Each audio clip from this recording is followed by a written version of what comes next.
கூட்டணி பேச்சுவார்த்தை இருக்கு, எத்தனை தொகுதி கேட்கிற மாதிரி இல்லை, இதுவரைக்கும் திமுக தரப்புல பேச்சுவார்த்தை குழு என்பது அமைக்கப்படலை. வழக்கமாக அவங்க பேச்சுவார்த்தை குழு மூலமாகத்தான் மற்ற கட்சிகளோடு பேசுவார்கள்.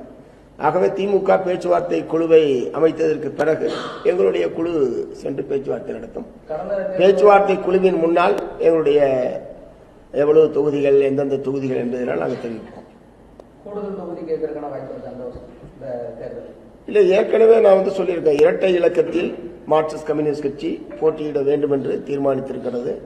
ஆகவே இரட்டை இலக்கத்தில் தொகுதி கேட்டு பெறுவதற்கான எல்லா விதமான முயற்சிகளையும் நாங்கள் மேற்கொள்வோம். 234 தான். அது என்ன தென் மாவட்டம் வட மாவட்டம் அதெல்லாம் ஒரு 234க்குள்ள எந்த தொகுதி? ஏன்னா இது ஒரு திமுக தலைமையில் இருக்கக்கூடிய இந்த அணி என்பது மிக வலிமையான ஒரு அணி. 234 எந்த தொகுதியில் நின்றாலும் இந்த அணி என்பது வெற்றி பெறும். அதுல எங்களுக்கு எந்த விதமான சந்தேகமும் இல்லை. அதனால தென் மாவட்டம் வட மாவட்டம் பிரச்சனை இல்லை.